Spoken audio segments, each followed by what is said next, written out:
What's up, everyone? Thralls of Metal back again. I'm Shredlord. Necrotic Nick. And we are here to bring you yet another excellent album review. This time we decided to review a little lesser known band this time, but they were getting a little bit of traction, so we decided to see what the noise was all about. That would be Drouth, with their album, The Teeth of Time. The lips, the teeth, the tip of the tongue. The lips, the teeth, the tip of the tongue. He's all warmed up, ladies and gentlemen. Now, this is another one that comes out on the 16th of May. Now, this is an independent release, but also being released by Eternal Warfare Records in terms of like CDs and cassettes and LPs and such. This band formed in 2014 in Portland, Oregon. This is their third album overall. And legit, this is a first listen for me, so this isn't one where like, oh, I've known this band for years, and I just subject whoever I'm reviewing this with to a fresh new band. Yeah, I've never heard of this either, obviously, because if Nick hasn't, I know I haven't. But it sounded like a fun venture, so we decided to give it a go. Now, this was a recommendation also from our good buddy Rick over at the Dreadful Minutes. He usually makes solid recommendations, and I also saw that Banger TV covered this one. I was like, you know what? This seems to be getting some traction in the underground, and it's blackened death metal. And I already like that. This also features current and former members of bands like Oada, Vermin Womb, and one band that I am beyond curious about, the Metal Shakespeare Company. I have never listened to them. I did look at a picture of them on the archives, and it seems pretty legit. I have to at least check out one song. Dost thou protest thy metal? But pretty much as advertised, I would say this is very much blackened death metal. A little bit more towards the black metal side. This is very cold, very cavernous sounding. The opening track, Hurl Your Thunderbolts Even Unto Death. Very haunting start. Get these clean melodies. Almost kind of starts like a post-metal album. And then you're right into just melodic tremolo city. This is a really melodic album. I was not necessarily expecting that. And even with the strong black metal elements, it almost has a more modern black metal feel, would you say, with the more triumphant, epic feels under some of the riffs? I don't know, like, because throughout this entire album, there's a lot of counterplay, like counter melodies, where one guitar is definitely like soaring. You get these like bright shimmering riffs, especially in the title track. You know, that's something that's a little bit more like closely aligned to something like, you know, Death Heaven, like the post black metal sound. But underneath those melodies, the other guitar is generally doing something that is a little bit more like dark sounding, like, you know, more minor chord driven versus major chord driven. So there's a lot of give and take. In fact, the guitar work in here, I think, is lovely. Lots of harmonized tremolos. It's, you know, at times very beautiful, very scenic. Like it kind of has like that kind of Cascadian sort of sound. But at other times, it'll switch gears completely and start getting like flat out chuggy. Yeah, and one of the things that I really appreciated about the guitars on this album was, once again, how well they worked together. They took two parts and made the riffs and the atmosphere so much thicker and bigger by being able to weave in and out of each other. Especially a track called Through a Glass Darkly. There is a nice tremolo riff going on, but at certain points throughout that riff, the other guitar player is doing this like kind of descending evil kind of vibe going on underneath it just for a second. But that second of clashing right there just really created a cool vibe and gave it a unique feel throughout the thing. And there's plenty of that kind of stuff on this album where the guitars are able to weave in and out of each other and really enhance certain sections where maybe other bands would just kind of play straight along together. A lot of atmosphere too. I mean, they're really trying to like give this thing like a big sound. The production on here, which was handled by Billy Anderson, Blessing the Hogs, if you guys know that band, really awesome sludge band. Also has worked with bands like Neurosis, Bell Witch, and I Hate God, among a ton of other bands.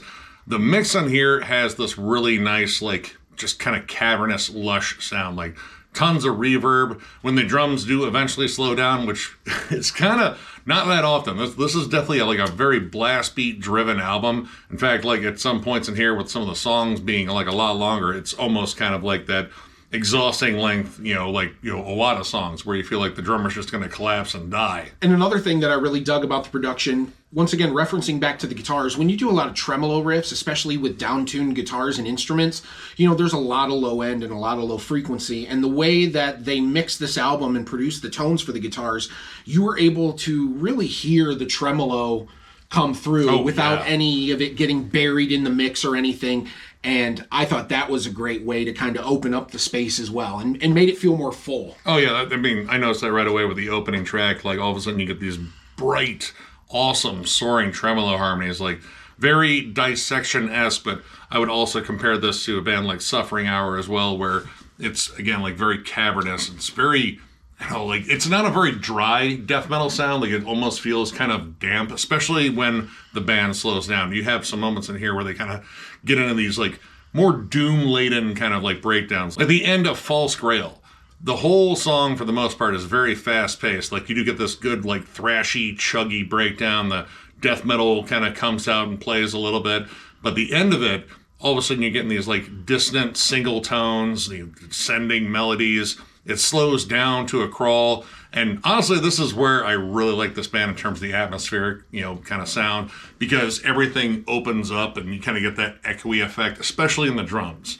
The drums have, like, just that right amount of reverb, especially on the snare, where you can just hear that thing kind of echo throughout the cavern that this band probably recorded this in. And in terms of the mix too, the vocals sit, like, right in, like, a nice spot. They're not too out front, so they don't kind of, like, drown out the guitars too much, because I feel like the guitars are kind of like the star here. But they do contribute a lot to the atmosphere. You have, like, ghoulish wails and growls, and occasionally you get some, like, cavernous roars back and forth. But, like, for the most part on here, I would say this leans more heavily on, black metal's, like, aesthetic and kind of, like, riff style throughout most of this. The title track and Through a Glass Darkly have, like, some really pronounced death metal moments, especially in the title track. Like, you get this good, chunky, like, almost kind of like thrash riff. And for the most part, like, the lead melodies in here, they're very woeful, but again, they're also soaring. On that part, you get a lead that sounds just distinctly like it would belong on a death metal album.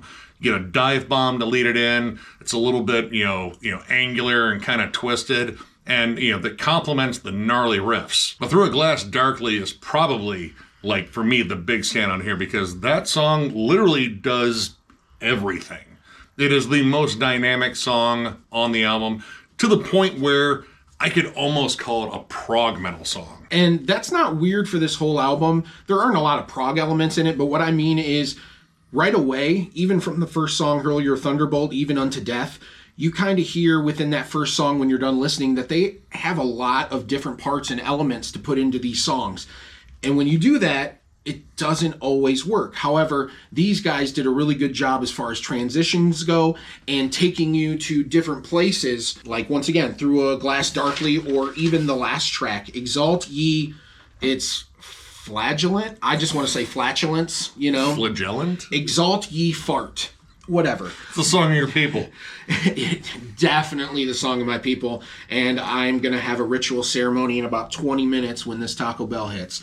But anyway, there's just so many good parts to a lot of these songs. And at first glance, it kind of feels like maybe it won't be an easy transition to take you from here to here to here to here. But throughout this album, they really did do a good job of taking you to many different places, even within that song, but making it feel natural and like a real transition, as opposed to just copy paste. Or just like sharp, jagged transitions. But I think a lot of the fluidness or fluidity or whatever you want to call it, in terms of their transitions, is due to the drum work. The drum work, while it is, like, generally a constant percussive blast, like, it is going at all times.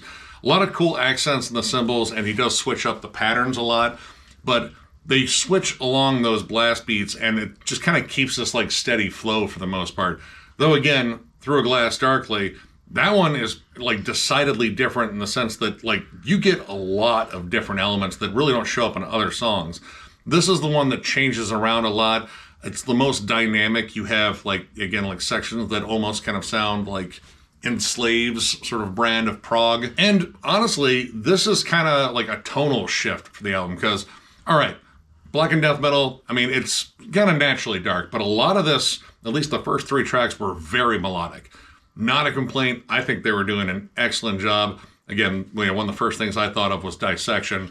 If I'm thinking of Dissection, you're doing a good job. Unless, I'm comparing it to Rain Chaos, then you've really failed. But Through a Glass Darkly is notably more sinister. Like, you have a lot of major chord stuff on here, but this one, very down in the depths. It's dungeonous. It's, just very evil sounding. And I'm glad that they didn't pull that out right away. They really kind of saved it for the last few tracks on their album. And honestly, there isn't even that many tracks to begin with here. There's only 5 tracks. But once again, I was glad that they kind of held that element out until later in the album, because then when it finally showed itself for the first time, it just felt that much heavier and that much more weight that the parts had. Yeah, when you compare Through a Glass Darkly to the title track, like, it's just tonally very different. The title track opens up with like some of the brightest, most like melodic riffs on the entire album. Like, it's just this very, like shimmering sound. It's very bright. It's very soaring, and then, just completely changes gears. And then by the time you get down to the last track, Exalt Ye Flagellant, we're going to call it that, I guess. Flatulence. It's probably not that. That song literally drags you into a dungeon. Like, the whole, like, chimey, kind of tinny, like, guitars that open that up. It's a dissonant, lumbering melody. It's slow to start, too, which is kind of a change on here because a lot of this moves fast as hell. But it sets up this really just dismal atmosphere. It waits to bring out the blast because the blasts are coming. They're always coming on here. But it gets into like a more snarling death metal sort of vibe there, and then kind of switches back and forth between like, more cold, dissonant black metal riffs to like, more hefty, chunky death metal riffs.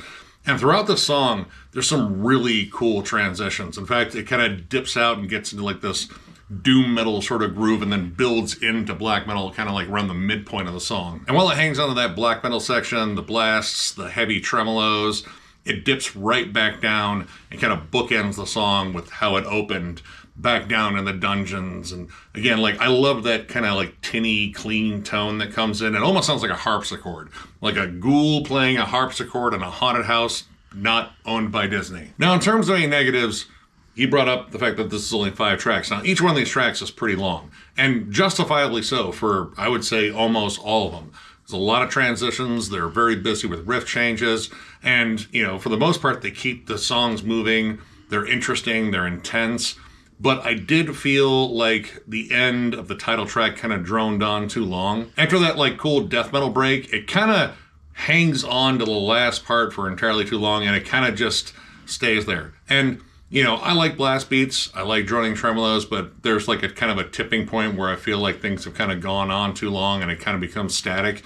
That was the only moment on here where it kind of like lost me. Like, yeah, the swirling melodies and such and all the dissonance is cool, but, after a certain point, the effect wears off, and I kind of just wanted it to get to the next track. I concur. As great as that song was, and I did enjoy it, and as good as that part is, this is the only time throughout really the album that I felt like they just kept a part hanging around, and I didn't know why. Probably because they wanted to just kind of carry out the song maybe without having to introduce an entirely new section, which I understand. But in my opinion, maybe it should have been cut a couple more times before they ended it completely. But really, out of these songs, that was really my only gripe. Yeah, and it wasn't as though like the part was bad. No. It just went on too long. Like, drawing out something for effect, I think is a good thing, especially like in this style of like, blackened death metal where you like definitely thrive on atmosphere. But there's a certain point where you kind of feel the effects starting to wear off. It's like bands that, use a smoke machine way too much. Like, all right, couple of puffs, that's all we really need. That'll obscure everything. You guys will look ghoulish and cool.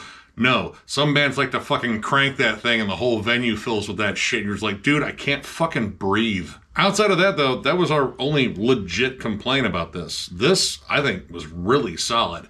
And overall, I'm going to give it 4 stars. This really thrives on atmosphere, melody, and riffs. The songs, I think, are well-paced for as long as they are, especially the last song. The last song is the longest song on here at over 10 minutes, but at no point did I feel like it hung on too long to any part, and I like the fact that there are a lot of cool dynamic shifts. And honestly, I like that this got a little bit more dark and a little bit more sinister towards the end. The bright, shimmering, more melodic stuff really works well, too. I dig that. It's just kind of got like a different vibe to it, but as this album kind of got more dark and menacing, it got more interesting. If you're a big fan of like Dissection, Suffering Hour, maybe a little bit of Marduk, some Satyricon too, mostly black metal. Like, this doesn't have a tremendous amount of death metal on it. It does pop up for like pretty good effect. There are some good chunky riffs every now and then, but for the most part, this is definitely more for the black metal fans. Just check this out. This thing's awesome. Overall, I'm going to give this a 4 as well. I think this was a solid album from start to finish. Production was great. The intertwining of the guitars was great. The drummer should be paid extra for his contributions. Dude's working. Yeah, this has all the elements that you like. It's got the good black metal. It's got great melody under the black metal sections that not every black metal band gives you. It kind of added an epic or a soaring feel to the first half of the album, and overall just really solid songwriting too. Once again, they took a lot of different sections and they were able to kind of mold them together really well for an enjoyable album. So overall, I'm going to say 4 out of 5. So, if you enjoyed this review, give it a thumbs up, and if you are new to the channel, subscribe, because we do stuff like this all the time. We also have memberships. They were only 99 cents, and our lone perk is doing a members-only live stream, which we will probably do one after we get back from Maryland Death Fest, so we can tell you about all the money we spent and all the blisters we have in our feet. It'll be fun. Anyway, memberships are the main way to support the channel. We also still have our store, thrallsmetal.com, with our hats and t-shirts. That is linked down below, and there's a join button down there, and you can hit it and become one with Satan and with Thralls, which is almost the same thing, except Satan's way cooler than us. Thrall Satans! Yeah, see? King Diamond approves. And last but certainly not least, thank you, the viewer. We appreciate each and every one of you taking time out of your day to watch our content, to like our videos, to comment your opinions. The community that we've been able to build has been incredible, and we are so grateful for it. We can't express that to you enough. So once again, from the bottom of our dead cold hearts, we commend you guys for sticking with us, watching our content, and giving us a reason to do what we do. So yeah. Thank you. Yeah, you guys absolutely rule. Tons of content coming your way. So one more big thank you from me, because you guys are awesome, and we will catch you later.